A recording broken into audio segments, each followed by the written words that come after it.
Papel fere pedra. Audiolivres.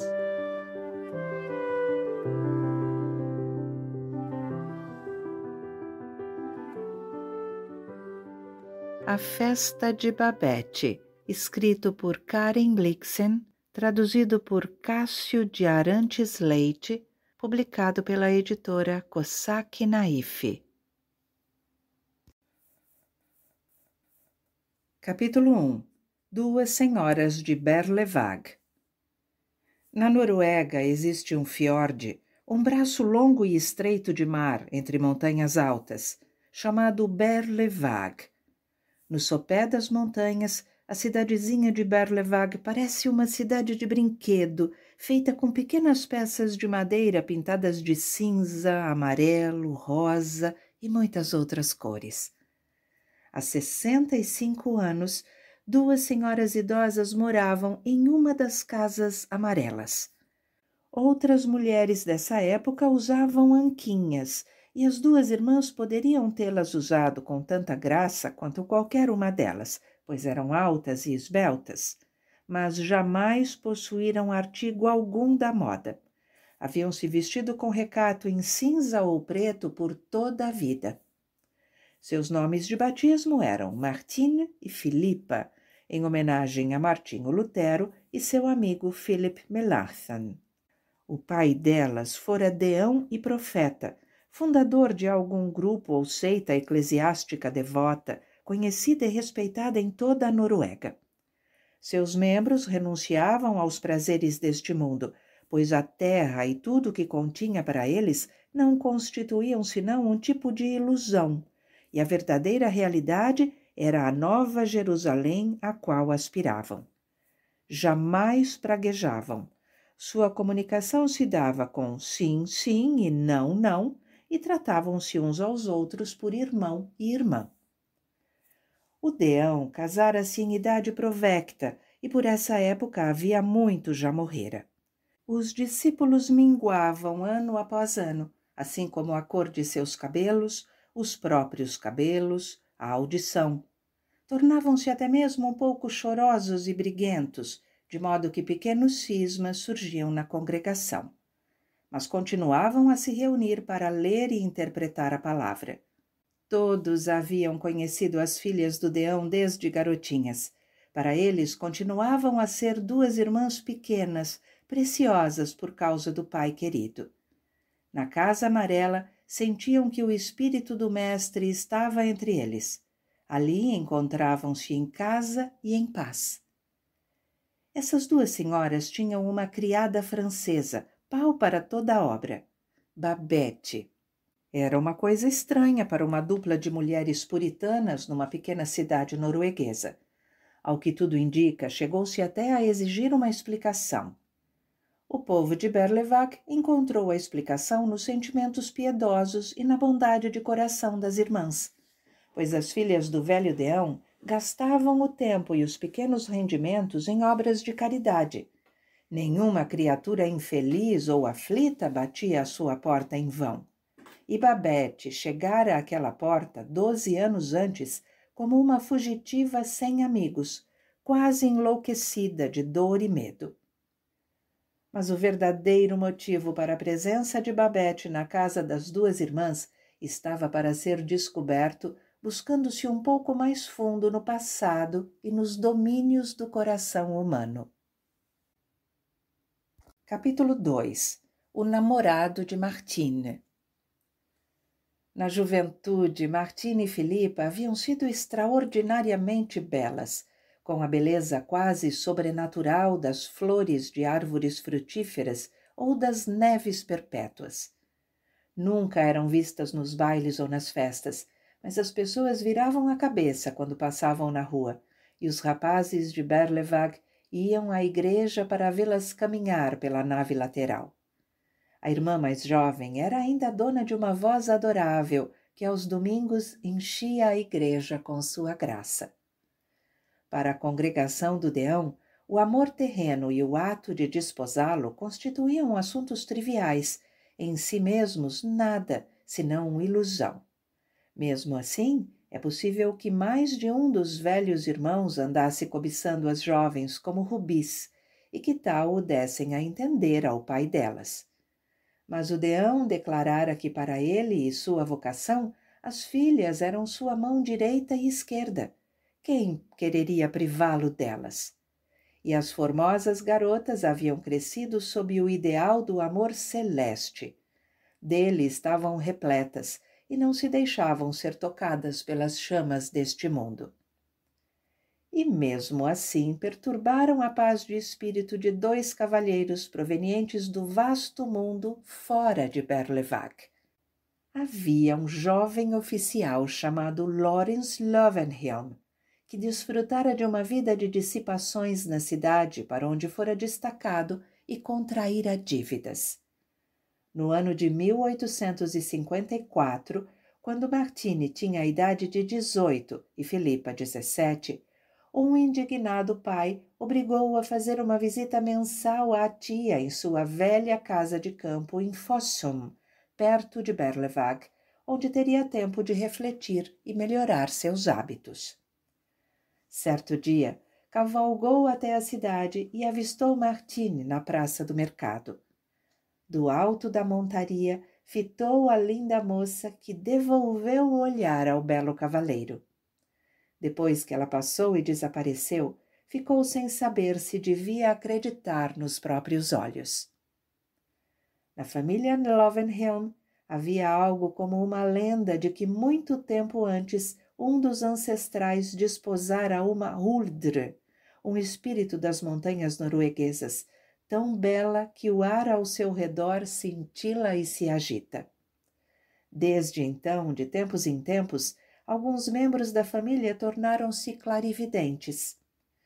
O jovem Lawrence, até o momento, não tomara ciência de nenhum dom espiritual particular em sua própria natureza, mas naquele preciso instante saltou diante de seus olhos uma visão súbita, poderosa, de uma vida mais elevada e pura, sem credores, cartas de cobrança ou sermões paternos, sem desagradáveis e secretas dores de consciência e com um gentil anjo de cabelos dourados a guiá-lo e recompensá-lo. Por intermédio da tia devota, conseguiu ser admitido na casa do deão e viu que Martini era ainda mais adorável sem a touca. Seguia sua figura esguia com olhar de veneração, mas abominava e desprezava a figura que ele próprio fazia em sua presença. Ficava atônito e chocado com o fato de não conseguir encontrar absolutamente nada para dizer e nenhuma inspiração no copo d'água pousado diante dele. A misericórdia e a verdade, caros irmãos, encontraram uma a outra, dizia o deão. A retidão e a bem-aventurança beijaram uma a outra. E os pensamentos do jovem estavam no momento em que Lawrence e Martini estariam beijando um ao outro. Repetia sua visita regularmente e a cada vez sentia-se menor, mais insignificante e desprezível. Quando voltava à noite para a casa da tia, chutava as paredes do quarto com as reluzentes botas de montaria. Chegou até a deitar a cabeça na mesa e chorar. No último dia de sua estadia, fez uma última tentativa de comunicar os sentimentos a Martini. Até então, sempre fora fácil para ele dizer a uma garota bonita que a amava, mas as palavras ternas ficaram presas em sua garganta quando fitou o rosto da donzela.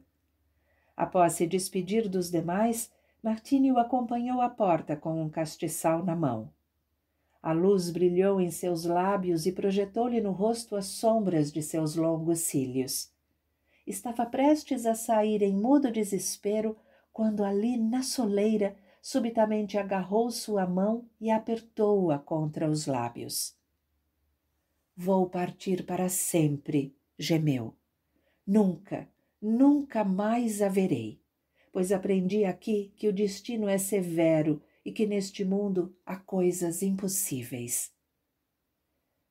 Ao ver-se de volta à cidade com sua guarnição, acreditou que a aventura terminara, descobrindo que não gostava nem um pouco de pensar naquilo. Enquanto os outros jovens oficiais contavam seus casos amorosos, permanecia silencioso a respeito do seu. Pois, visto do rancho dos oficiais, o que equivale a dizer, visto aos olhos deles, a história era deplorável. Como fora acontecer de um tenente dos hussardos se deixar derrotar e frustrar por um punhado de sectários melancólicos nas austeras dependências sem tapetes da casa de um velho deão? Então teve medo. O pânico se abateu sobre ele. Seria a loucura familiar que o levava a continuar carregando consigo a imagem sonhadora de uma jovem tão bela que fazia o ar em torno brilhar de pureza e santidade? Não queria ser um sonhador, queria ser como seus irmãos de armas. Assim, procurou se controlar e, no maior esforço de sua juventude, determinou-se a esquecer o ocorrido em Berlevag. Dali em diante, resolveu, olharia para a frente, não para o passado. Iria se concentrar em sua carreira e logo chegaria o dia em que faria uma figura brilhante num mundo brilhante. Sua mãe ficou satisfeita com o resultado da estadia em Fossum e em suas cartas expressava toda a gratidão à tia. Mal sabia ela por que estranhos, tortuosos caminhos o filho alcançara aquela feliz perspectiva moral. O ambicioso jovem oficial em pouco tempo chamou a atenção dos superiores e foi promovido com rapidez extraordinária. Enviaram-no para a França e Rússia e, ao regressar, casou-se com uma dama de companhia da rainha Sofia. Nesses altos círculos, movia-se com graça e leveza, satisfeito com seu meio e consigo mesmo. Chegou até, com o correr do tempo, a tirar benefício das palavras e atos que ficaram gravados em sua mente na casa do deão, pois o comportamento devoto agora estava em moda na corte. Na casa amarela de Berlevag, Filipa às vezes desviava a conversa para o belo e silencioso jovem que tão subitamente aparecera para do mesmo modo tornar a desaparecer. A irmã mais velha então respondia delicadamente, com o rosto sereno, imperturbável, e encontrava outros assuntos para discutir. Capítulo 3. O namorado de Filipa. Um ano mais tarde, uma pessoa ainda mais notável do que o tenente Löwenhelm foi a Berlevag. O grande cantor Achille Papin, de Paris, cantara por um ano na Ópera Real em Estocolmo e lá, como em toda parte, arrebatara seu público. Certa noite, uma dama da corte, que sonhava em ter um romance com o artista, descrevera-lhe a paisagem selvagem e grandiosa da Noruega. Sua própria natureza romântica foi agitada pelo relato e ele incluiu no trajeto de volta à França uma passagem pela costa norueguesa. Porém, sentiu-se pequeno naquele cenário sublime. Sem ninguém com quem conversar, mergulhou numa melancolia em que via a si mesmo como um velho em fim de carreira, até que num domingo, quando não conseguia imaginar outra coisa para fazer, foi à igreja e ouviu Filipa cantar. Então, num lampejo, percebeu e compreendeu tudo. Pois ali estavam os picos nevados, as flores selvagens e as brancas noites nórdicas traduzidas em sua própria linguagem musical e levadas até ele pela voz de uma jovem. Como Lorenz Löwenhelm teve uma visão. Deus Todo-Poderoso, pensou, vosso poder não conhece limites e vossa misericórdia eleva-se até as nuvens. E aqui está uma prima-dona da ópera que vai deixar Paris a seus pés. Aquele Papin, nessa época, era um belo quarentão, com cabelos pretos encaracolados e boca vermelha.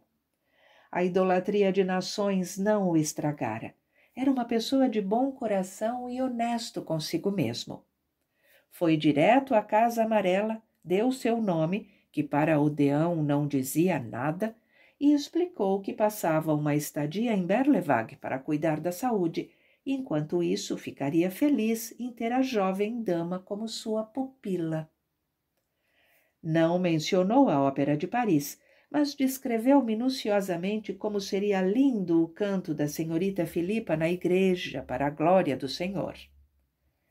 Em determinado momento, cometeu um deslize, pois quando Deão perguntou se era um católico romano, respondeu segundo a verdade, e o velho clérigo, que jamais vira um católico romano, ficou um tanto pálido.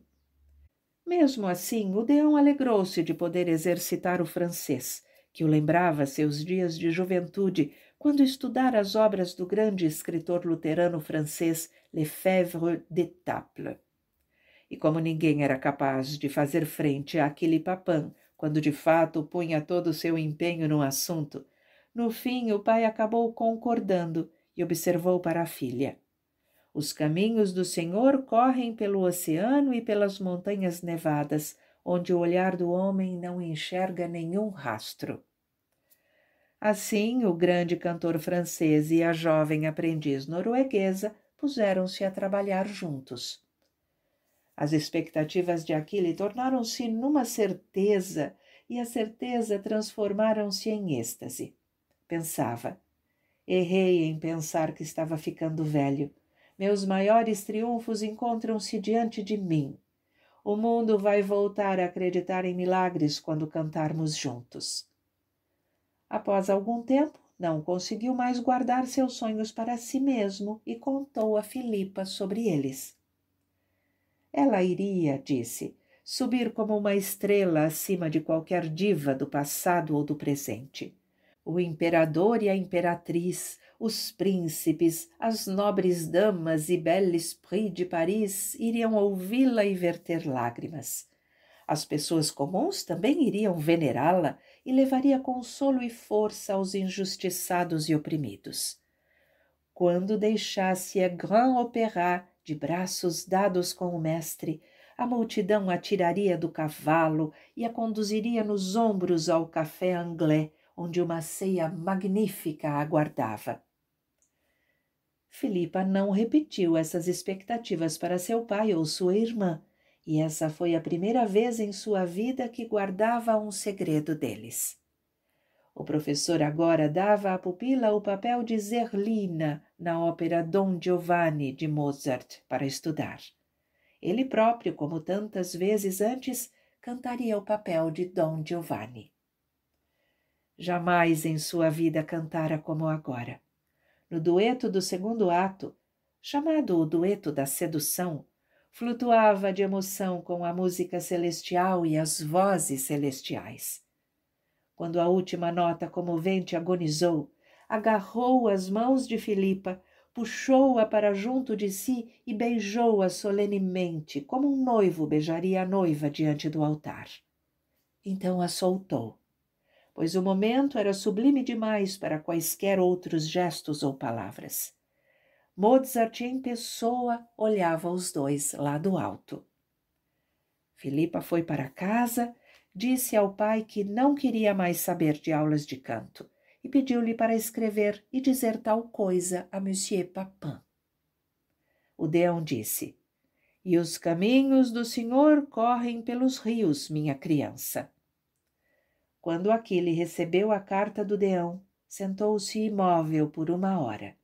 Pensou: eu me enganei. Meu dia chegou. Nunca mais serei o divino Papin. E este pobre jardim inculto do mundo perdeu o seu rouxinol. Um pouco depois pensou: fico me perguntando qual será o problema com aquela diabinha. Será por acaso porque a beijei? No fim, pensou: perdi minha vida por um beijo e não guardo a menor lembrança desse beijo. Don Giovanni beijou Zerlina e aquele Papin é quem paga. Tal é o destino do artista.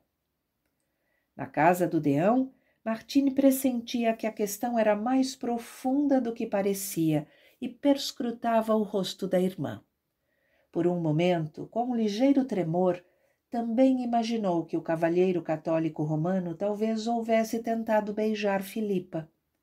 mas não imaginava que a irmã pudesse ter ficado surpresa e atemorizava com algo de sua própria natureza. Aquele Papin tomou o primeiro barco que saiu de Berlevac. Sobre o visitante do grande mundo, as irmãs falaram muito pouco. Faltavam-lhe as palavras com que discuti-lo. Capítulo 4. Uma carta de Paris. 15 anos depois, numa noite chuvosa de junho, em 1871, a corda da campainha da Casa Amarela foi puxada violentamente 3 vezes. As donas da casa abriram a porta para uma mulher robusta, morena, mortalmente pálida, com um pacote no braço, que as fitou com olhos arregalados, deu um passo adiante e tombou sem sentido sobre o limiar da porta. Quando as senhoras assustadas trouxeram-na de novo à consciência, ela se sentou, lançou-lhes mais um relance com seus olhos fundos, o tempo todo sem dizer palavra, tateou as roupas úmidas e apareceu com uma carta que lhes estendeu. A carta era de fato endereçada a elas, mas escrita em francês. As irmãs encostaram a cabeça uma na outra e a leram. Dizia o seguinte: Senhoras, lembram-se de mim? Ah, quando penso nas senhoras, meu coração se enche dos lírios do vale. Será a lembrança da devoção de um francês capaz de comover seus corações a ponto de salvar a vida de uma francesa? A portadora desta carta, Madame Babette Hersant, como minha linda imperatriz em pessoa, teve de fugir de Paris. A guerra civil assola nossas ruas. Mãos de franceses têm derramado sangue francês. Os nobres comunar, em defesa dos direitos do homem, foram esmagados e aniquilados. O marido e o filho de Madame Hersant, ambos eminentes cabeleireiros femininos, foram fuzilados. Ela mesma foi presa como uma pétroleuse, uma das mulheres que ateiam fogo à casa com petróleo, e escapou por pouco das mãos sanguinárias do general Gallifet. Perdeu todas as suas posses e não ousa permanecer na França. Um sobrinho dela é cozinheiro a bordo do navio Anna Kolbjørnsen, com destino a Cristiânia, que é, segundo creio, a capital da Noruega, e conseguiu uma oportunidade de embarcar sua tia. É agora seu último e triste recurso. Sabendo que fui outrora um visitante de seu magnífico país, vem até mim perguntando se tenho conhecimento de alguma boa gente na Noruega e me suplica que, se for tal o caso, lhe forneça uma carta para essas pessoas. Essas 2 palavras, boa gente, imediatamente trouxeram-me diante dos olhos sua imagem, sagrada para meu coração. Eu a confio às senhoras.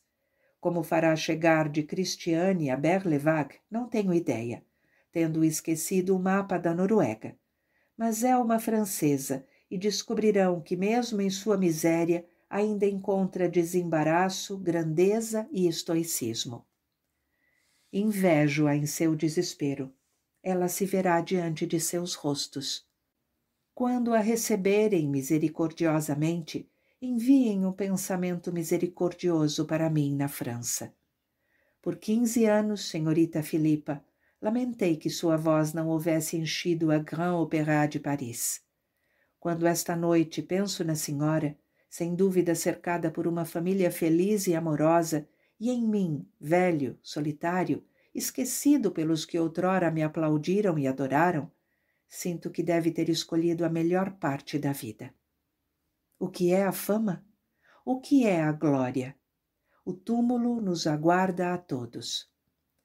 E ainda assim, minha Zerlina perdida, e ainda assim, soprano das regiões geladas, à medida que escrevo, sinto que o túmulo não é o fim.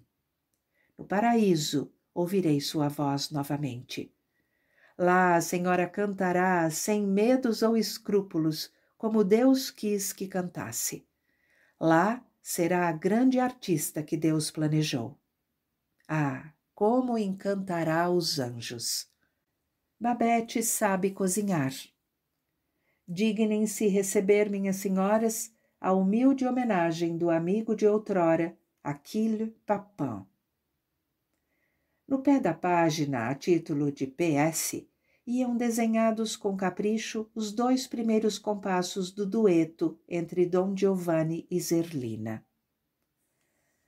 As 2 irmãs, até o momento, contavam apenas com uma pequena empregada de 15 anos para ajudá-las na casa e sentiam que não podiam se dar ao luxo de contratar uma governanta mais velha e experiente. Mas Babette afirmou que serviria a boa gente de Monsieur Papin de graça e que não aceitaria trabalhar para mais ninguém. Se a mandassem embora, provavelmente morreria. Babette permaneceu na casa das filhas do Deão por 12 anos, até a época desta história. Capítulo 5. Natureza morta. Babette chegara exaurida e com um olhar esgazeado, como um animal sendo caçado, mas em seu novo ambiente de cordialidade logo adquiriu a aparência de uma criada confiável e respeitável. Antes parecera uma mendiga, agora mostrava-se uma conquistadora. As feições serenas e o olhar firme e profundo tinham qualidades magnéticas. Sob seus olhos, as coisas se moviam sem fazer ruído para o lugar apropriado. As donas da casa, no início, estremeceram levemente, tal como o Deão, no passado, ante a ideia de acolher uma papista sob seu teto. Mas não lhes agradava aborrecer sua semelhante, uma criatura que passara por tão duras provações com catequizações. Tampouco estavam muito seguras do próprio francês. Tacitamente concordaram que o exemplo de uma boa vida luterana seria o melhor meio de converter a criada. Desse modo, a presença de Babette na casa tornou-se, por assim dizer, um aguilhão moral para suas moradoras. Desconfiaram da afirmativa de Monsieur Papin de que Babette podia cozinhar. Na França, elas sabiam, as pessoas comiam rãs. Mostraram a Babette como preparar o bacalhau seco e uma sopa de cerveja com pão. Durante a demonstração, o rosto da francesa ficou absolutamente impassível. Mas em uma semana, Babette preparava bacalhau seco e sopa de cerveja com pão tão bem quanto qualquer um nascido e criado em Berlevac. A ideia do luxo e da extravagância dos franceses foi o ponto seguinte a causar alarme e apreensão às filhas do Deão. No primeiro dia em que Babette ficou a seu serviço, chamaram-na e explicaram-lhe que eram pobres e que para elas comidas sofisticadas eram pecado. A alimentação delas tinha de ser o mais simples possível. Eram os panelões de sopa e cestas para os pobres que importavam. Babette balançou a cabeça. Quando menina, informou as senhoras, fora cozinheira de um velho padre que era um santo. Ao ouvir isso, as irmãs resolveram suplantar o padre francês em ascetismo. E logo descobriram que, a partir do dia em que Babette encarregou-se da administração da casa, seus gastos foram milagrosamente reduzidos e as panelas de sopa e cestas adquiriram um poder novo e misterioso de estimular e fortalecer os pobres e os enfermos. O mundo do lado de fora da Casa Amarela também tomou conhecimento dos dotes de Babette. A refugiada jamais aprendeu a falar a língua de seu novo país, mas com seu norueguês estrupiado, pechinchava preços com os mais empedernidos comerciantes de Berlevac. Era tida com admiração no cais e na praça do mercado. Os velhos irmãos e irmãs, que de início olharam com desconfiança para a estrangeira em seu meio, perceberam a feliz mudança na vida das irmãzinhas e rejubilaram-se com isso, e disso tiraram proveito. Descobriram que os problemas e preocupações haviam desaparecido como que por encanto da existência delas, e que agora tinham dinheiro para dar, tempo para as queixas e confidências dos velhos amigos e paz para meditar sobre assuntos celestiais. Com o correr do tempo, não foram poucos os irmãos e irmãs que incluíram o nome de Babette em suas orações, agradecendo a Deus pela silenciosa estrangeira, a trigueira Marta na casa das duas Claras Marias. A pedra que os construtores quase recusaram tornara-se a pedra angular. As senhoras da Casa Amarela eram as únicas a saber que sua pedra fundamental apresentava uma característica misteriosa e alarmante, como que de certo modo relacionada à pedra preta de Meca, à própria Caaba. Dificilmente Babette fazia referência à sua vida pregressa. Quando nos primeiros dias as irmãs gentilmente prestaram-lhe as condolências por suas perdas, tiveram contato com aquela grandeza e estoicismo sobre os quais Monsieur Papin havia escrito. O que as senhoras queriam? Respondera dando de ombros. É o destino. Mas um dia, inesperadamente, informou-as que por muitos anos tivera um bilhete de loteria francesa e que um amigo fiel em Paris continuava a renová-lo para ela todos os anos. Uma hora podia ganhar o Grand Prix de 10.000 francos. Ao ouvir isso, sentiram que a velha bolsa de tapete de sua cozinheira era feita de um tapete mágico. Num dado momento, ela poderia montá-la e ser levada para longe, de volta a Paris. E acontecia de Martine ou Filipa falarem com Babette e não obterem resposta e ficarem se perguntando se ao menos ela ouvira o que haviam dito. Encontravam-na na cozinha, os cotovelos fincados na mesa e as têmporas nas mãos, perdida no estudo de um pesado livro negro que secretamente suspeitavam ser um livro de orações papista. Ou então ela se sentava imóvel na cadeira de 3 pernas da cozinha, com as fortes mãos no colo e os olhos escuros bem abertos, tão enigmática e fatal quanto uma pitonisa em sua trípode. Em momentos como esses, percebiam que Babette era profunda e que no abismo de seu ser havia paixões, havia lembranças, desejos sobre os quais nada sabiam. Um pequeno calafrio percorreu-as e bem lá no fundo pensaram: quem sabe, afinal de contas, não tenha sido de fato uma pétroleuse. Capítulo 6. A boa sorte de Babette. O dia 15 de dezembro teria sido o 100º aniversário do Deão. Suas filhas havia muito ansiavam por esse dia e desejavam celebrá-lo, como se seu estimado pai estivesse ainda entre os discípulos. Assim, foi triste e incompreensível que naquele ano a discórdia e a dissensão houvessem surgido entre o rebanho. Envidaram esforços para obter paz, mas estavam cientes de que haviam fracassado. Era como se o admirável e afetuoso vigor da personalidade de seu pai tivesse evaporado, assim como o analgésico de Hoffmann se deixado na prateleira numa garrafa sem rolha. E sua partida deixara a porta entreaberta para coisas até então desconhecidas das duas irmãs, muito mais jovens do que os filhos espirituais de seu pai.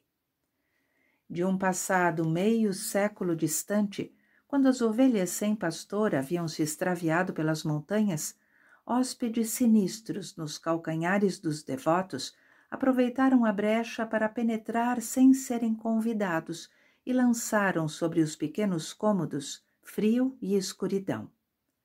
Pecados dos velhos irmãos e irmãs vieram à tona com um remorso tardio e excruciante como dor de dente, e pecados de outros contra eles com o ressentimento amargo do sangue envenenado. Havia na congregação 2 velhas senhoras que antes da conversão haviam se difamado mutuamente, tendo assim arruinado os respectivos casamentos e uma herança. Agora eram incapazes de se lembrar de acontecimentos do dia anterior ou de uma semana antes, mas não esqueciam esse agravo de 40 anos no passado e continuavam a remoer antigas histórias, rosnando uma para a outra. Havia um velho irmão que subitamente se lembrou de como outro irmão, 45 anos antes, o tapeara num negócio. Talvez houvesse desejado apagar o assunto de sua mente, mas aquilo permanecia cravado ali como uma ferida purulenta. Havia um velho e honrado comandante de navio e uma viúva enrugada e devota que, na juventude, quando ela era esposa de outro homem, haviam sido amantes. Ultimamente, ambos começaram a se afligir, enquanto tiravam o fardo da culpa dos próprios ombros e o jogavam um sobre o outro, para depois assumi-lo novamente, preocupando-se com as possíveis consequências terríveis por toda a eternidade para si mesmos, provocadas pela pessoa que no passado juraram amar. Ficavam muito pálidos durante as reuniões na Casa Amarela e evitavam o olhar um do outro. À medida que a comemoração se aproximava, Martini e Filipa sentiam cada vez mais o peso da responsabilidade. Iria o pai, que sempre lhes fora fiel, olhar para as filhas lá de cima e considerá-las anfitriãs injustas? Discutiam bastante o assunto entre si e repetiam as palavras de seu pai. Que os caminhos do Senhor correm até pelo mar salgado e pelas montanhas cobertas de neve, onde o olhar do homem não enxerga nenhum rastro. Certo dia, nesse verão, o correio trouxe uma carta da França para Madame Babette Hersant. Era uma coisa em si mesma surpreendente, pois ao longo de 12 anos Babette jamais recebera carta alguma. As senhoras perguntavam-se o que poderia ela conter. Levaram-na à cozinha para vê-la abrir e ler a carta. Babette a abriu, leu, ergueu os olhos do papel para o rosto das duas mulheres e disse-lhes que saíra seu número na loteria francesa. Ela havia ganho 10.000 francos. Após alguns instantes, deram-se conta de que aquele acontecimento dizia respeito tanto a elas quanto a Babette. A nação francesa, sentiam, assomava lentamente no horizonte da criada e, de modo correspondente, a própria existência delas afundava-se sob os pés. Os 10.000 francos que a tornaram rica, quão pobre não tornaram a casa na qual servira. Uma a uma, antigas ansiedades e preocupações esquecidas começaram a botar as cabecinhas para fora e espiá-las dos 4 cantos da cozinha. As felicitações morriam em seus lábios e as duas senhoras devotas envergonhavam-se do próprio silêncio. Ao longo dos dias seguintes, anunciaram a notícia para os amigos com alegria estampada no rosto, mas fazia-lhes bem ver o rosto desses amigos ganhar uma expressão triste à medida que a escutavam. Ninguém, era o sentimento geral da Irmandade, podia realmente pôr a culpa em Babette. Pássaros regressam a seus ninhos e seres humanos ao país onde nasceram. Mas será que a boa e fiel criada se dava conta de que, partindo de Berlevague, estaria deixando tanta gente velha e pobre mergulhada em aflição? Suas caras irmãzinhas não teriam mais tempo para os enfermos e desvalidos. Sem sombra de dúvida, loterias eram uma coisa blasfema. No devido tempo, o dinheiro chegou por escritórios de Cristiânia e Berlevague. As duas senhoras ajudaram Babette a contá-lo e deram-lhe uma caixa para guardá-lo. Manusearam e ganharam familiaridade com os agourentos maços de papel. Não ousavam perguntar a Babette sobre a data de sua partida. Ousariam esperar que permanecessem com elas até o dia 15 de dezembro? As donas da casa nunca sabiam muito bem até que ponto a cozinheira acompanhava ou compreendia suas conversas particulares. Assim, ficaram surpresas quando, numa noite de setembro, Babette entrou na sala de visitas, mais humilde ou submissa do que jamais a viram, para pedir um favor. Rogava, disse, que a deixassem preparar um jantar de comemoração para o aniversário do Deão. Não fora a intenção das senhoras que houvesse jantar algum. Uma ceia muito simples, com uma xícara de café, era a refeição mais suntuosa a qual já haviam levado qualquer convidado a sentar. Mas os olhos negros de Babette eram ansiosos e suplicantes como os de um cachorro. Concordaram em que fizesse as coisas do seu jeito. Ao ouvir isso, o rosto da cozinheira se iluminou. Mas tinha mais a dizer.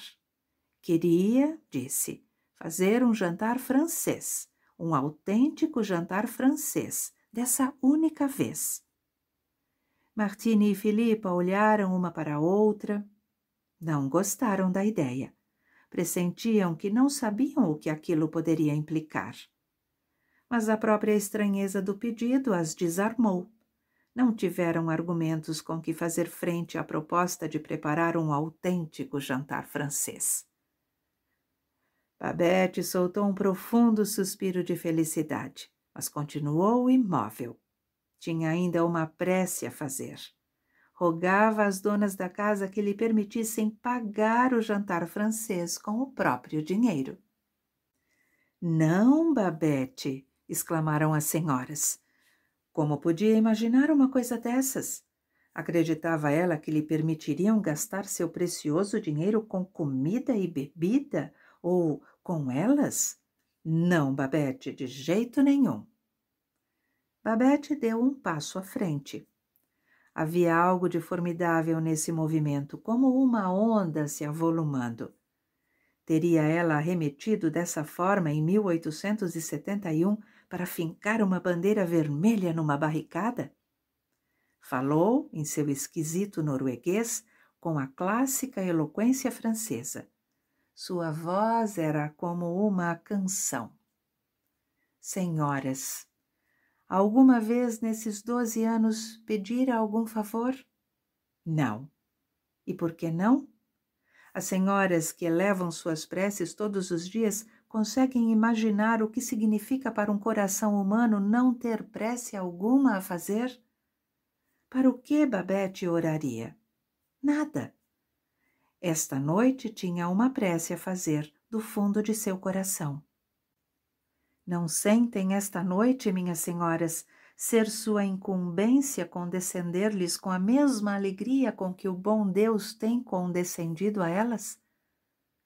As mulheres, por um minuto, nada disseram. Babette tinha razão. Era a primeira coisa que pedia em 12 anos. Muito provavelmente seria a última. Refletiram um pouco. Afinal, disseram a si mesmas, a cozinha deles era melhor que a delas e um jantar não faria diferença para uma pessoa que possuía 10.000 francos. Seu consentimento, enfim, mudou Babette completamente. Perceberam que na juventude fora uma linda mulher e ficaram imaginando se nessa hora elas próprias não haviam, pela primeira vez, se tornado para ela a boa gente da carta de Achille Papin. Capítulo 7. A tartaruga. Em novembro, Babette saiu em viagem. Disse às donas da casa que tinha alguns preparativos para fazer e precisaria de uma folga de 1 semana ou 10 dias. O sobrinho, que outrora a levara até Cristiânia, continuava a passar pela cidade em seu navio.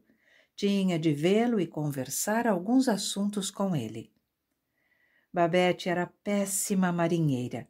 Contava sobre sua única viagem marítima, da França à Noruega, como a experiência mais terrível da sua vida. Agora estava estranhamente controlada. As mulheres sentiam que seu coração já se achava na França. 10 dias depois, voltou a Berlevac.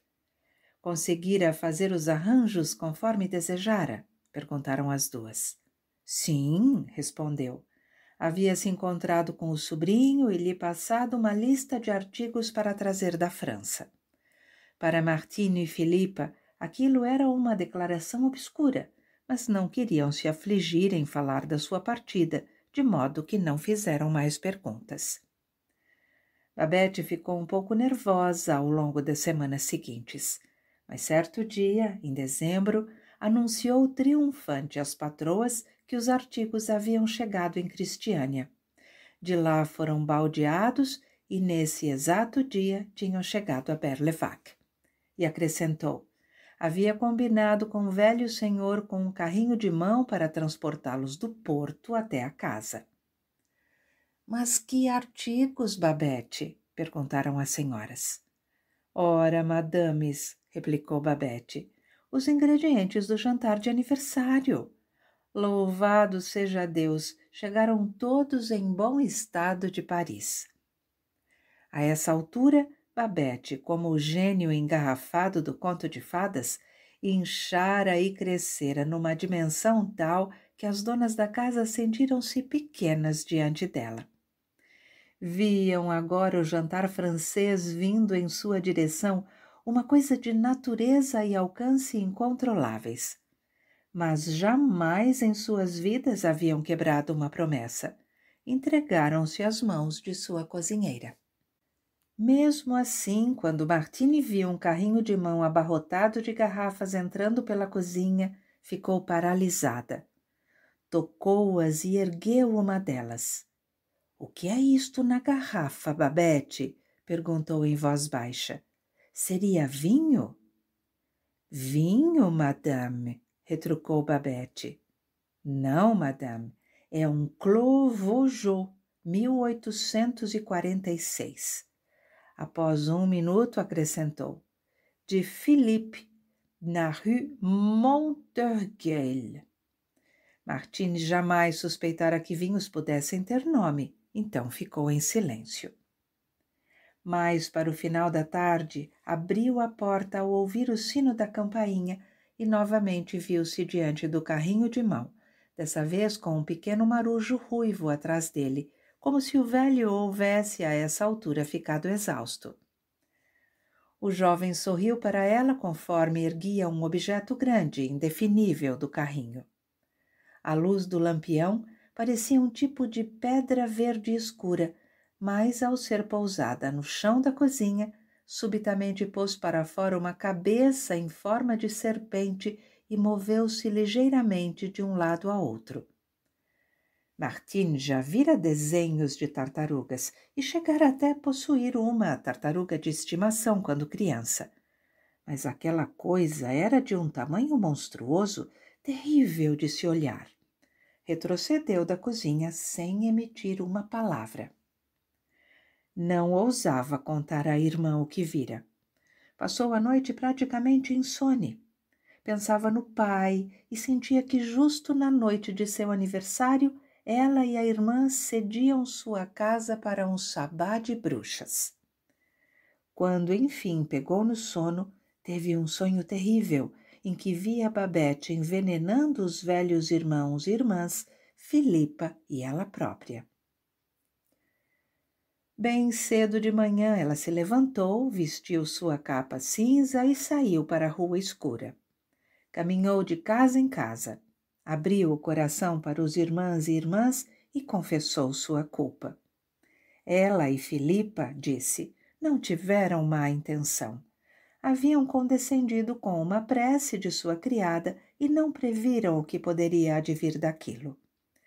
Agora não saberia dizer o que, no aniversário do seu pai, seria servido aos convidados para comer e beber. Não mencionou de fato a tartaruga, mas era algo presente em seu rosto e sua voz. A gente mais velha, como já se contou, conhecia Martine e Filipa desde garotinhas. Haviam-nas visto chorar amargamente por causa de uma boneca quebrada. As lágrimas de Martine trouxeram lágrimas a seus próprios olhos. Reuniram-se à tarde e conversaram sobre o problema.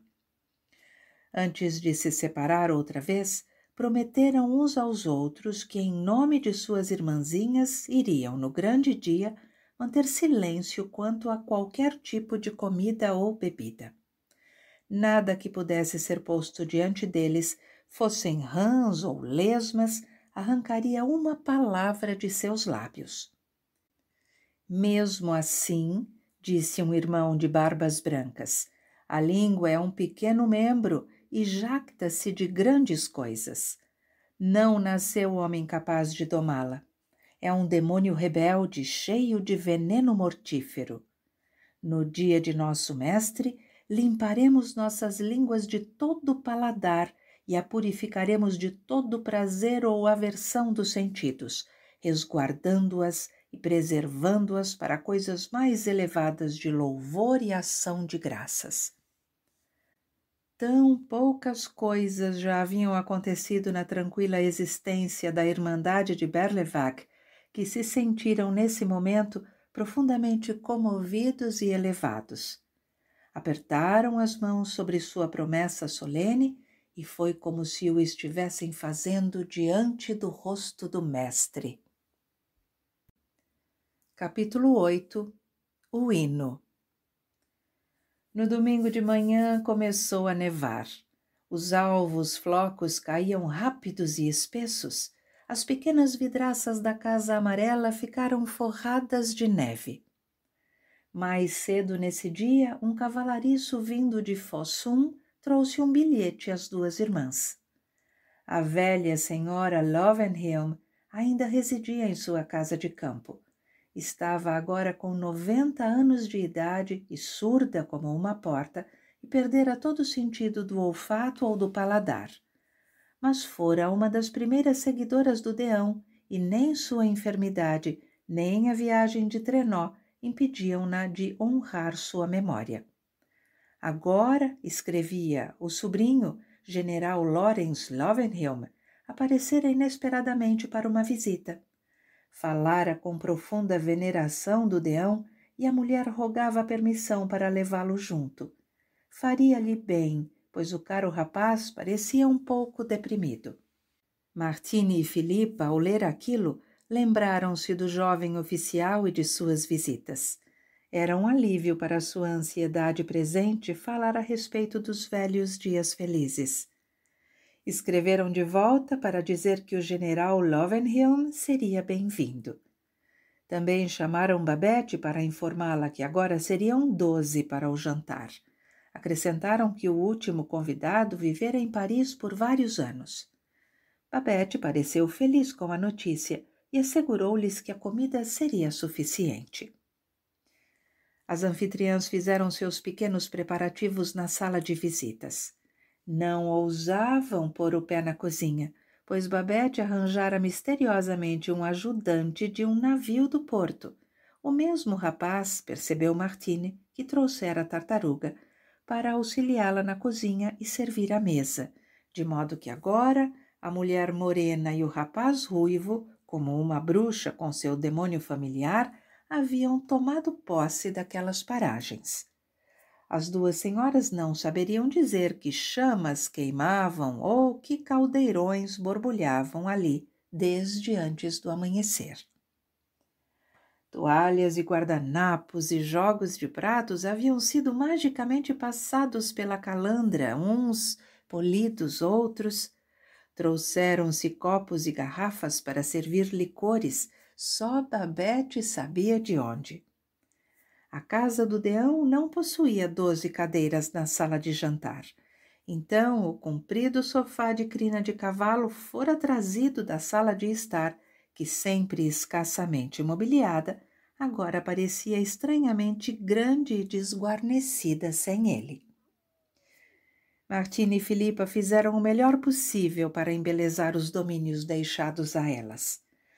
Fossem quais fossem os apertos que pudessem estar à espera de seus convidados, em todo caso, ao menos não passariam frio. Por todo o dia, as irmãs alimentaram o imenso aquecedor com tocos de bétula. Penduraram uma coroa de zimbros em torno do retrato do pai na parede e puseram castiçais na pequena mesa de costura de sua mãe, sob ele. Queimaram ramos de zimbro para espalhar um odor agradável pelo ambiente. Nesse ínterim, perguntavam-se se com aquele tempo o trenó vindo de Fossum conseguiria chegar. No fim, arrumaram-se com seus melhores vestidos pretos velhos e os crucifixos de ouro da crisma. Sentaram-se, cruzaram as mãos no colo e se consagraram a Deus. Os velhos irmãos e irmãs chegaram em pequenos grupos e entraram na sala lenta e solenemente. O cômodo baixo, com seu piso nu e mobília parca, era caro aos discípulos do Deão. Além de suas janelas, ficava o vasto mundo. Visto do lado de dentro, o vasto mundo em sua alvura hibernal era sempre lindamente delineado em rosa, azul e vermelho pela fileira de jacintos nos peitoris. E no verão, quando as janelas estavam abertas, o vasto mundo era emoldurado por cortinas levemente esvoaçantes de branca musselina. Nessa noite, os convidados foram acolhidos na soleira pelo calor e o cheiro agradável e fitaram o rosto do estimado mestre engrinaldado por sempre vivas. Seus corações, assim como os dedos adormecidos, se aqueceram. Um irmão muito idoso, após alguns minutos de silêncio, com a voz trêmula, começou a entoar um dos hinos escritos pelo próprio mestre. Jerusalém, minha terra feliz, nome para mim sempre querido. Uma a uma, as demais vozes se juntaram, finas e alquebradas vozes de mulheres, guturais vozeirões de velhos confrades e lobos do mar, e, acima de todas, o límpido soprano de Filipa, um pouco abatido pela idade, mas ainda angelical. Involuntariamente, o coro dera-se as mãos. Cantaram o hino até o fim, mas não conseguiram parar e emendaram mais um. Descuida de roupa o alimento, zeloso e tanta angústia. As donas da casa tranquilizaram-se um pouco ao ouvi-lo, e as palavras da terceira estrofe: darias uma pedra, um réptil de alimento a teu filho suplicante? Calaram fundo no coração de Martine, enchendo-a de esperança.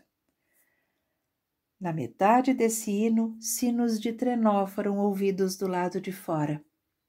Os convidados de Fossum haviam chegado. Martine e Filipa foram recebê-los e os acompanharam até a sala de visitas.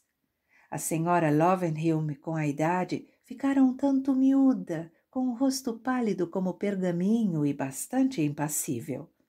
A seu lado, o general Lovenheim, alto, largo, rubicundo, com seu uniforme brilhante, o peito coberto de condecorações, impertigava-se e cintilava como uma ave ornamental, um fazão dourado ou um pavão, em meio ao austero grupo preto de corvos e gralhas. Capítulo 9. O general Lovenheim. O general Lovenheim percorrera o trajeto de Fossum a Berlevag num estranho estado de espírito. Não visitava aquela parte do país havia 30 anos. Viera agora para um descanso de sua atribulada vida na corte, mas não encontrara descanso algum. A velha casa de Fossum era bastante tranquila e parecia, de certo modo, pateticamente pequena em comparação às tulherias e ao palácio de inverno. Mas havia ali uma figura nada tranquila. O jovem tenente Lovenheim passeava por seus aposentos. O general Lovenheim via a figura bela e esbelta passar diante dele. E, ao fazer isso, o jovem lançava ao homem mais velho um rápido relance de olhos e um sorriso, o sorriso altivo e arrogante que a juventude lança à idade.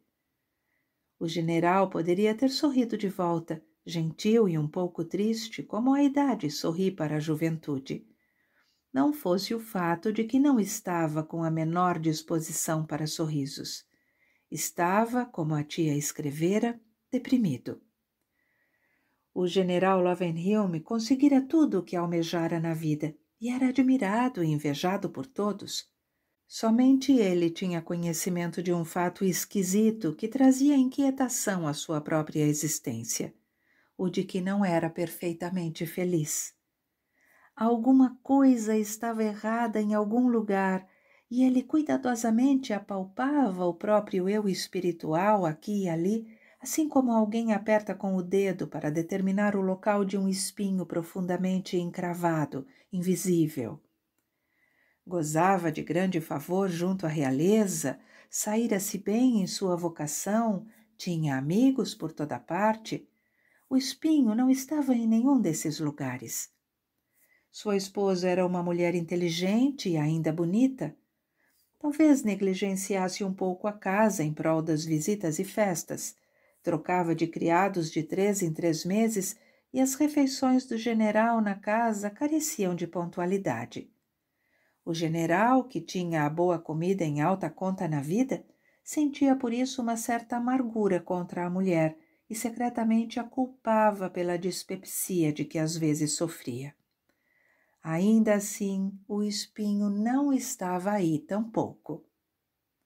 Não, mas uma coisa absurda vinha acontecendo ultimamente com o general Lovenheim. Pegava-se preocupado com sua alma imortal. Haveria alguma razão para que o fizesse? Era uma pessoa de moral, leal a seu rei, sua esposa e seus amigos, um exemplo para todos. Mas havia momentos em que o mundo lhe parecia não uma questão moral, mas mística. Olhava-se no espelho, examinava o monte de condecorações em seu peito e suspirava. Vaidade, vaidade, tudo vaidade. O estranho encontro em Fossum impelira-o a fazer o balanço de sua vida. O Lawrence Lovenheim jovem atraíra sonhos e fantasias como uma flor atrai abelhas e borboletas. Lutara para se libertar deles. Fugira e eles o seguiram. Tivera medo da urtre da lenda familiar e declinara de seu convite para acompanhá-la à montanha. Rejeitara firmemente o dom da clarividência. O Lawrence Lovenheim velho pegou-se a desejar que um pequeno sonho cruzasse seu caminho e uma cinzenta mariposa do crepúsculo fosse visitá-lo antes que a noite caísse.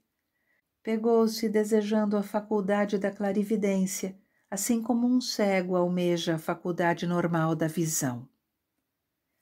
Pode a soma de inúmeras vitórias em muitos anos e em muitos países constituir uma derrota? O general Lovenheim cumprira os desejos do tenente Lovenheim e, mais do que, satisfizera suas ambições. Podia-se dizer que ganhara o mundo todo. E acontecia agora que o imponente e vivido homem mais velho virava-se para a jovem e ingênua figura a fim de lhe perguntar, gravemente e até com amargura, com que proveito? Em algum lugar, alguma coisa se perdera. Quando a senhora Lovenhill me contara ao sobrinho a respeito do aniversário do deão e ele resolvera acompanhá-la a Berlevag, sua decisão não se resumira a aceitar um convite para jantar. Estava determinado nessa noite a fazer um ajuste de contas com o Lawrence Lovenheim jovem, que se mostrara uma figura tímida e triste na casa do deão e que, no fim, sacudira o pó das botas de equitação.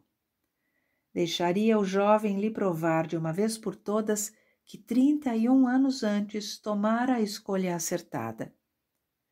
Os cômodos baixos, o adoque e o copo d'água na mesa diante dele seriam chamados todos a testemunhar que em seu meio a existência de Lawrence Lovenheim teria se tornado em pouco tempo pura infelicidade. Deixava sua mente devagar para longe. Em Paris, ganhara certa vez um concours hippique e fora aclamado por altos oficiais da cavalaria francesa, entre eles príncipes e duques. Um jantar em sua homenagem fora dado no restaurante mais elegante da cidade. À sua frente, na mesa, estava uma dama da nobreza, uma famosa beldade a quem havia tempos cortejava. Na mesa do jantar, ela erguera os olhos negros aveludados acima da borda de sua taça de champanhe e, sem dizer palavras, prometera-lhe a felicidade. No trenó, ele agora de repente lembrava-se de que por um segundo vira o rosto de Martini diante dele e o rejeitara. Por uns instantes ficou ouvindo o tilintar dos sininhos do trenó. Depois sorriu ligeiramente ao refletir como iria nessa noite dominar as conversas em torno daquela mesma mesa onde o jovem Lawrence Lovenheim se sentara mudo. Grandes flocos de neve caíam densamente. Na esteira do trenó, as marcas sumiam rapidamente. O general Lovenheim permanecia sentado imóvel ao lado da tia, o queixo afundado no espesso colarinho de pelo de seu casaco. Capítulo 10. O jantar de Babette. Quando o diabinho ruivo de Babette abriu a porta para a sala de jantar e os convidados vagarosamente cruzaram a soleira, soltaram as mãos uns dos outros e ficaram em silêncio. Mas o silêncio foi agradável, pois em espírito continuavam de mãos dadas e cantando. Babette dispusera uma fileira de velas no centro da mesa. As pequenas chamas lançavam um fulgor sobre os casacos e vestidos pretos e sobre o único uniforme escarlate, refletindo-se nos olhos claros e úmidos. O general Lovenheim viu o rosto de Martini à luz das velas, assim como o vira quando os dois se separaram 30 anos antes. Que sinais 30 anos da vida em Berlevague teriam deixado sobre ele? O cabelo dourado entremeava-se agora com fios prateados. O rosto, como de uma flor, transformara-se lentamente em alabastro. Mas quão serena era sua fronte! Quão tranquilamente confiáveis aqueles olhos, quão pura e doce a boca, como se jamais uma palavra intempestiva houvesse deixado aqueles lábios. Quando todos estavam sentados, o membro mais velho da congregação disse a oração nas próprias palavras do deão. Que meu alimento sustente meu corpo, que meu corpo sustente minha alma, que minha alma, em gestos e palavras, dê graças por todas as coisas ao Senhor. À palavra alimento, os convidados, com as cabeças velhas inclinadas sobre as mãos cruzadas, lembraram-se de como haviam feito a promessa de não pronunciar uma palavra sobre o assunto, e em seu íntimo reforçaram-na. Não lhe dedicariam nem mesmo um pensamento. Estavam sentados para fazer uma refeição, certo? Assim como as pessoas haviam feito nas bodas em Canaã. E a graça divina escolhera se manifestar ali mesmo, no próprio vinho, tão plena quanto em qualquer outra parte. O assistente de Babette encheu um pequeno copo diante de cada membro do grupo. Ergueram-nos para os lábios com ar grave, confirmando sua resolução. O general Lovenheim, um pouco desconfiado de seu vinho, deu um gole, sobressaltou-se, ergueu o copo primeiro até o nariz, depois na altura dos olhos e o pousou atônito. Isto é muito estranho, pensou. Amontilado? E o melhor amontilado que já provei em minha vida.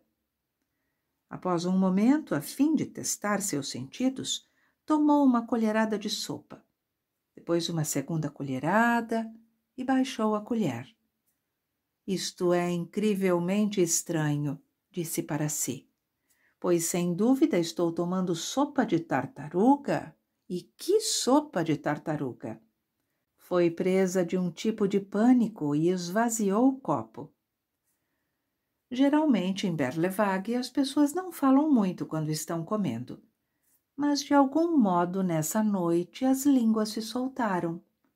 Um velho irmão contou a história de seu primeiro encontro com o deão. Outro falou sobre o sermão que 60 anos antes levara-o à conversão.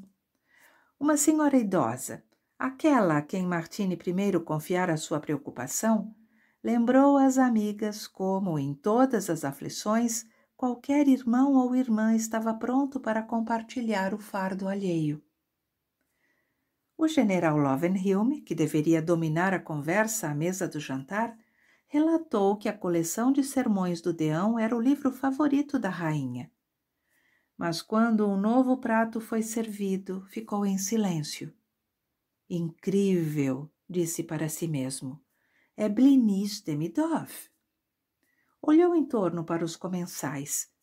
Todos comiam tranquilamente seu blinis Demidov, sem o menor traço de surpresa ou aprovação, como se houvessem feito aquilo todos os dias por 30 anos. Uma irmã do outro lado da mesa introduziu o assunto de estranhos acontecimentos que se passaram quando o deão ainda se encontrava entre seus filhos e que se poderia chamar de milagres. Acaso se lembravam, perguntou, da vez em que prometera fazer um sermão de Natal na cidade do outro lado do fiorde? Por 2 semanas o tempo estivera tão ruim que nenhum capitão ou pescador arriscaria uma travessia. Os moradores da cidadezinha já haviam perdido a esperança, mas o deão lhes disse que se nenhum barco o levasse, iria até eles caminhando por sobre as ondas. E não é que 3 dias antes do Natal a tempestade amainou e uma densa camada de gelo cobriu as águas do fiorde de costa a costa? E isso foi algo que jamais acontecera antes, até onde todos se lembravam. O rapaz mais uma vez encheu os copos. Dessa vez, os irmãos e irmãs sabiam que aquilo que lhes era servido não era vinho, pois borbulhava. Devia ser algum tipo de limonada. A limonada harmonizou-se com o estado de espírito exaltado de todos e pareceu erguê-los do solo para uma esfera mais elevada e pura.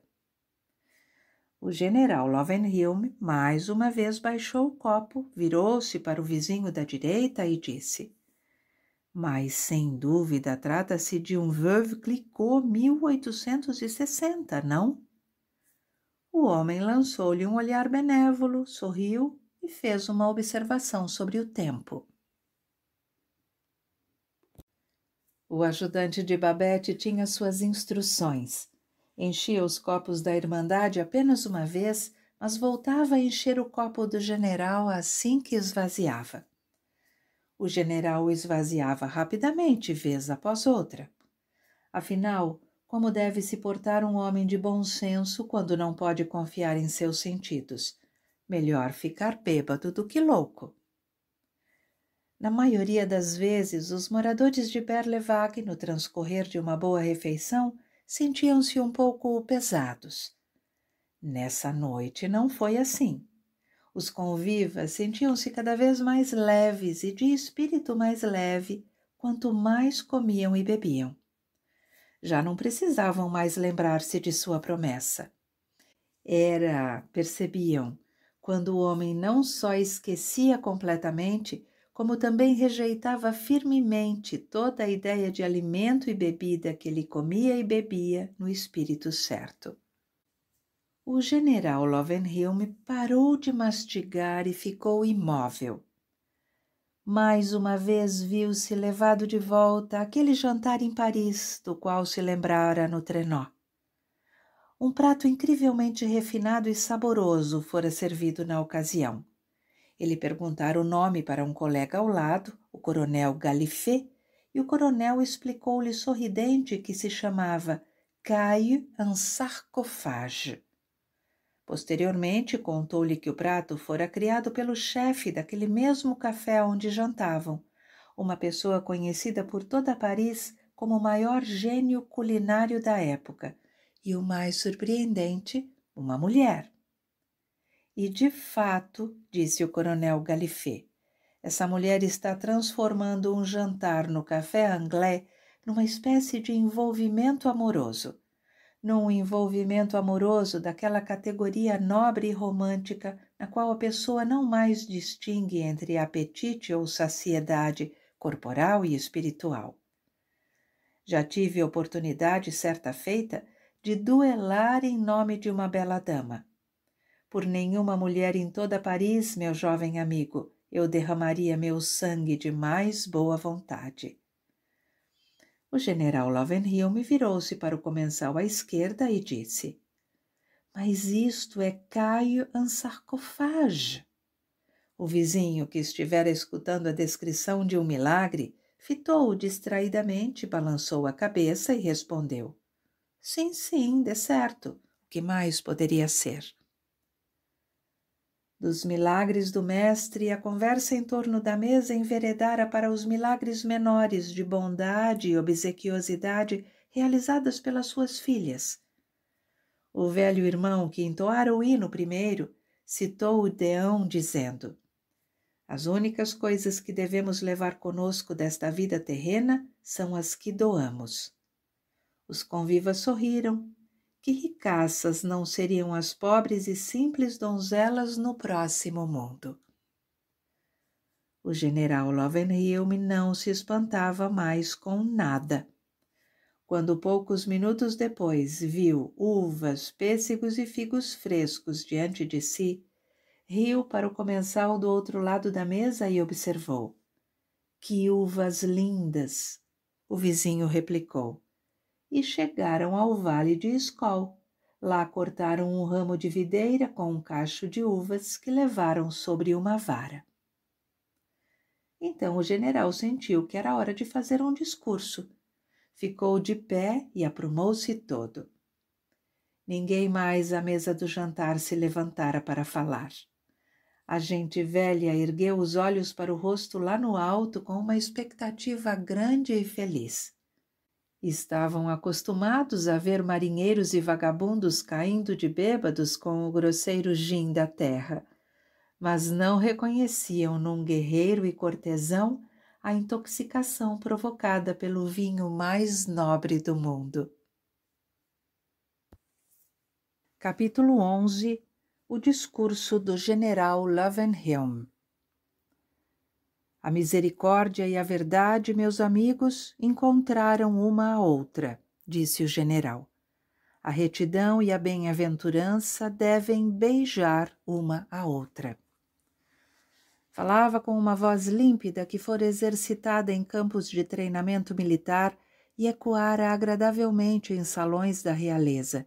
E mesmo assim, falava de uma maneira tão nova para si mesmo e tão estranhamente comovente que ao final da primeira frase teve de fazer uma pausa. Pois era seu hábito formar os discursos com cuidado, consciente de seu propósito, mas aqui, em meio à congregação simples do deão, era como se toda a figura do general Lovenheim, o peito coberto de condecorações, não fosse senão a porta-voz de uma mensagem destinada a vir a público. O homem, meus amigos, disse o general Lovenheim, é frágil e tolo. A todos já nos foi dito que a graça divina encontra-se por todo o universo. Mas em nossa tolice e miopia humanas, imaginamos ser a graça finita. Por esse motivo, trememos. Nunca até aquele momento o general afirmara que tremia. Ficou genuinamente surpreso e até chocado de ouvir a própria voz proclamar o fato. Trememos antes de fazer nossas escolhas na vida e, após tê-las feito, trememos de medo de ter escolhido errado. Mas eis que chega o momento em que nossos olhos estão abertos e vemos e percebemos que a graça é infinita. A graça, meus amigos, não exige nada de nós, senão que a aguardemos com confiança e a reconheçamos com gratidão. A graça, irmãos, não impõe condições e não escolhe nenhum de nós em particular. A graça nos toma a todos em seu seio e proclama a anistia geral. Vejam, aquilo que escolhemos nos é dado e aquilo que recusamos nos é igualmente e ao mesmo tempo concedido. Sim, que o que rejeitamos seja copiosamente vertido sobre nós. Pois que a misericórdia e a verdade encontraram uma a outra, e a retidão e a bem-aventurança beijaram uma à outra. Os irmãos e irmãs não compreenderam inteiramente o discurso do general, mas seu rosto sereno e inspirado e o som de palavras bem conhecidas e estimadas capturou e comoveu todos os corações. Dessa maneira, após 31 anos, o general Lovenheim triunfara em dominar a conversa à mesa do jantar do Deão. Sobre o que aconteceu mais tarde nessa noite, nada concreto pode ser afirmado. Nenhum dos convidados dali em diante guardou qualquer lembrança clara disso. Só sabiam que os aposentos da casa se encheram com uma luz celestial, como se inúmeros pequenos halos houvessem se misturado numa única e gloriosa radiância. Um bando de velhos taciturnos adquiriu o dom da glossolalia. Ouvidos que por anos estiveram quase surdos abriram-se para ela. O próprio tempo fundiu-se na eternidade. Muito depois da meia-noite, as janelas da casa brilhavam como ouro e canções douradas fluíam através da janela invernal. As duas senhoras idosas que outrora haviam se difamado mutuamente, agora em seus espíritos retrocediam muitos anos no passado, além do período malévolo ao qual estavam presas, aos dias da mais tenra infância, quando juntas preparavam-se para a crisma e de mãos dadas haviam enchido as ruas de Berlevag com cantorias. Um irmão na congregação deu em outro um soco nas costelas como um bruto afago entre rapazes e exclamou: "Você me tapeou com aquela madeira, seu patife!" O irmão assim abordado quase desmaiou numa sublime explosão de risadas, mas as lágrimas corriam-lhe dos olhos. "Sim, eu fiz isso, amado irmão", respondeu. "Eu fiz isso." O comandante Halvorsen e Madame Oppengarden, de repente, viram-se bem juntos um do outro num canto e trocaram um longo, longo beijo, para o qual o romance incerto e secreto da juventude jamais lhes dera tempo. O rebanho do velho Deão era gente humilde. Quando mais tarde em suas vidas pensaram nessa noite, nunca lhes ocorreu a nenhum deles que pudessem ter se exaltado por mérito próprio. Percebiam que a graça infinita sobre a qual o general Lovenheim falara fora-lhes outorgada e nem mesmo se espantaram com o fato, pois se tratara da concretização de uma esperança sempre presente. As vãs ilusões deste mundo haviam se desmanchado diante de seus olhos como fumaça e viram o universo como realmente é. Foram agraciados com uma hora do milênio. A velha senhora Lovenheim foi a primeira a sair. O sobrinho a acompanhou e suas anfitriãs iluminaram o caminho para eles. Enquanto Filipa ajudava a velha senhora com os inúmeros agasalhos, o general tomou a mão de Martine e a segurou por longo tempo sem dizer palavra. Finalmente falou: "Tenho estado com você todos os dias de minha vida. Sabe, não sabe, que tem sido assim?" "Sei", disse Martine. "Sei que tem sido assim." Prosseguiu ele. "E estarei com você por todos os dias que ainda me restarem. Todas as noites me sentarei, se não em carne e osso, que nada significam, em espírito, que é tudo, para jantarmos juntos, como esta noite. Pois esta noite descobri, querida irmã, que neste mundo tudo é possível." "Sim, assim é, querido irmão", disse Martine. "Neste mundo tudo é possível." Com isso separaram-se. Quando, enfim, o grupo se dispersou, a neve cessara. A cidade e as montanhas exibiam um esplendor branco, sobrenatural, e o céu cintilava com milhares de estrelas. Na rua, a neve era tão profunda que ficava difícil caminhar. Os convidados da Casa Amarela bambeavam em seus pés, cambaleavam, sentavam-se abruptamente ou caíam adiante sobre os joelhos e as mãos, ficando cobertos de neve, como se tivessem de fato lavado os pecados e os deixado brancos como lã, e nesse inocente traje recuperado saltitassem como cordeirinhos. Foi um júbilo para cada um deles ter se tornado uma criança pequena. Foi também uma abençoada piada observar os velhos irmãos e irmãs que se levavam tão a sério naquela espécie de segunda infância celeste. Tropeçavam e ficavam de pé, seguiam caminhando ou estacavam, as mãos dadas no corpo e no espírito, por alguns momentos formando a grande corrente de lanciers beatíficos. Deus abençoe, Deus abençoe, Deus abençoe, como uma reverberação da harmonia das esferas ecoava de todos os lados. Martini e Filipa permaneceram por um longo tempo nos degraus de pedra do lado de fora da casa.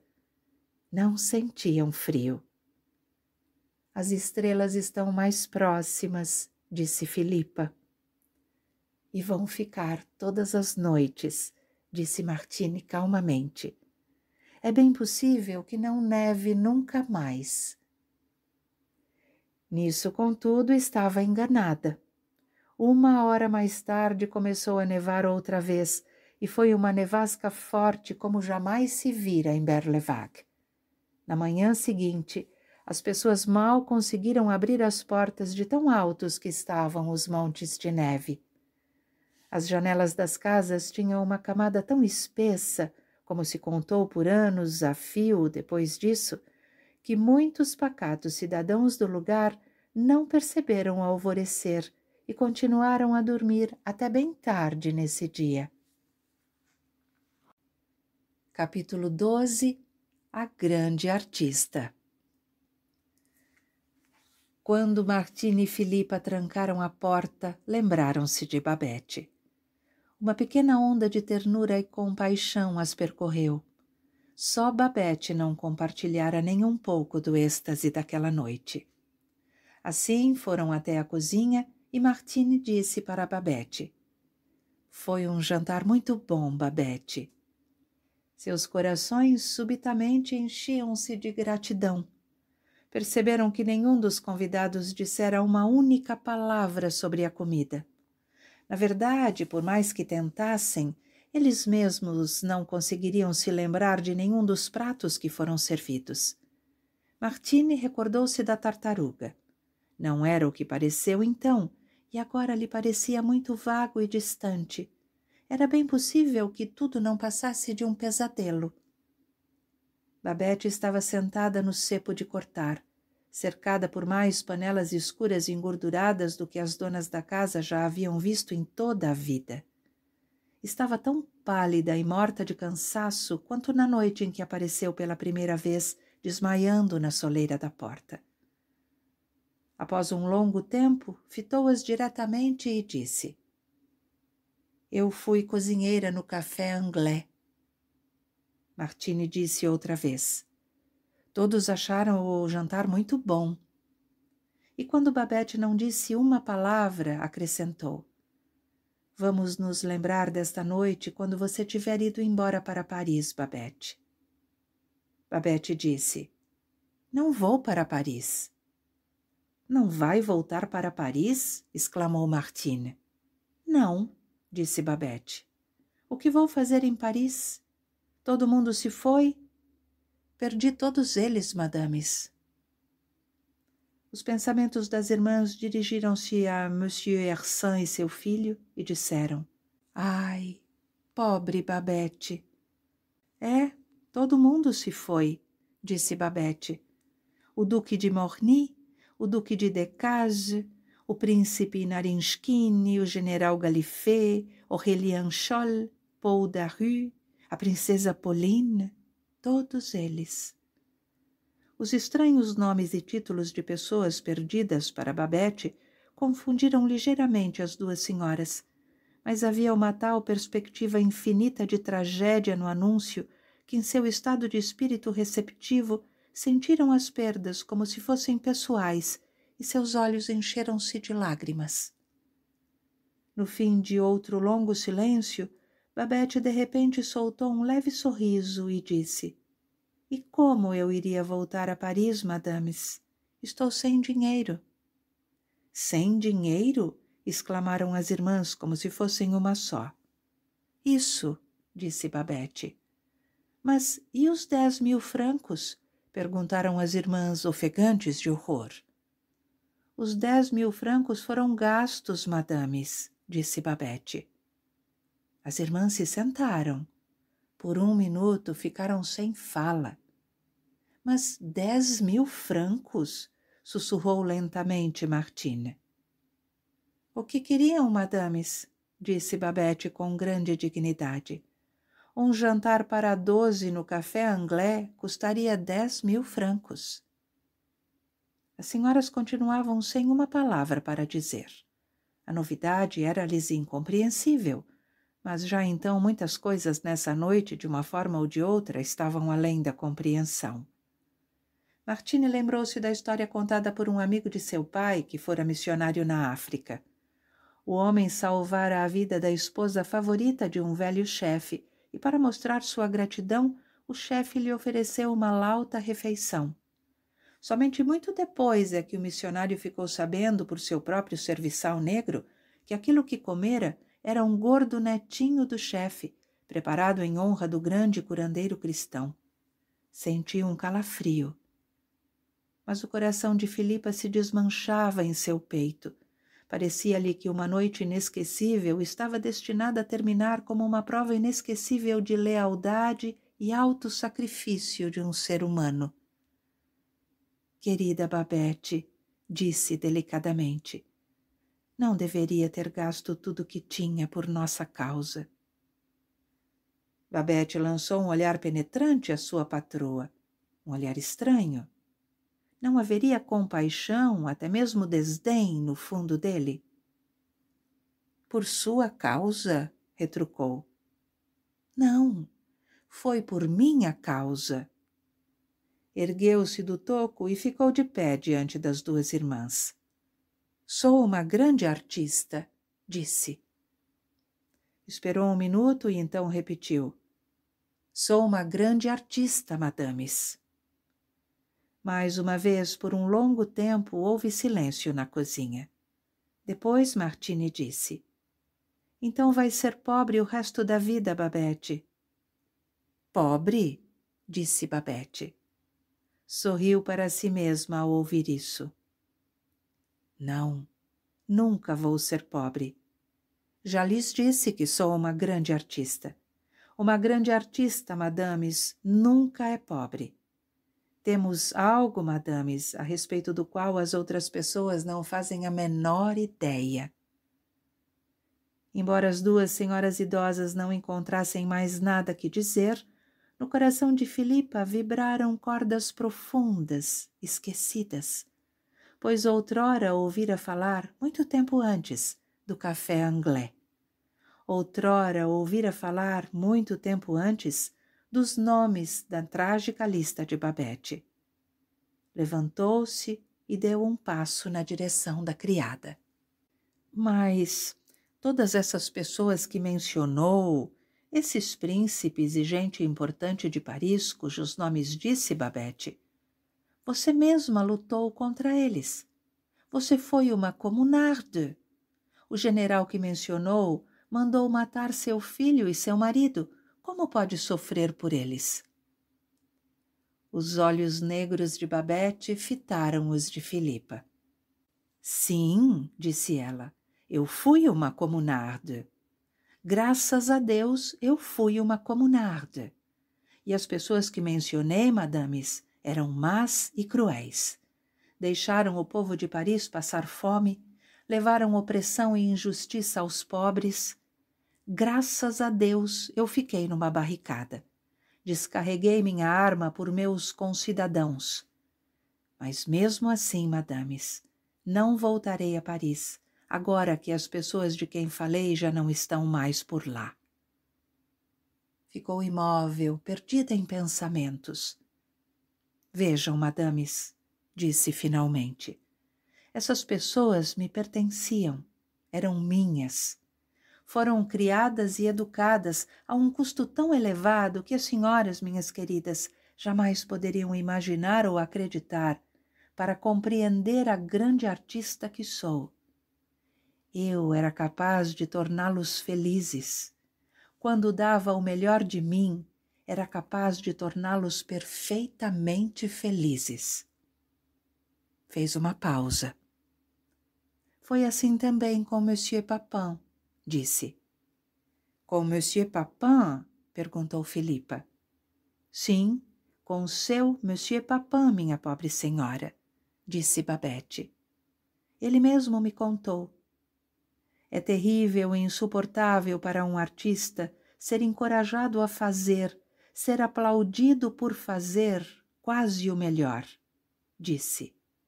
No mundo todo, um longo lamento é emitido pelo coração do artista. Permitam-me dar o máximo de mim. Filipa foi até Babette e envolveu-a em seus braços. Sentiu o corpo da cozinheira como um monumento de mármore contra o seu, mas ela mesma tremia muito, dos pés à cabeça.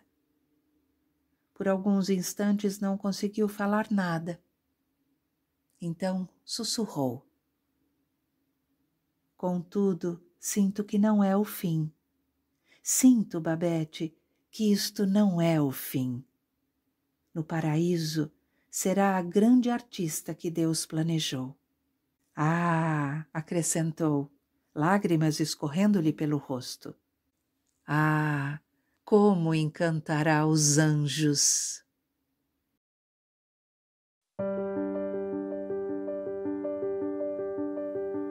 Papel fere pedra. Audiolivres.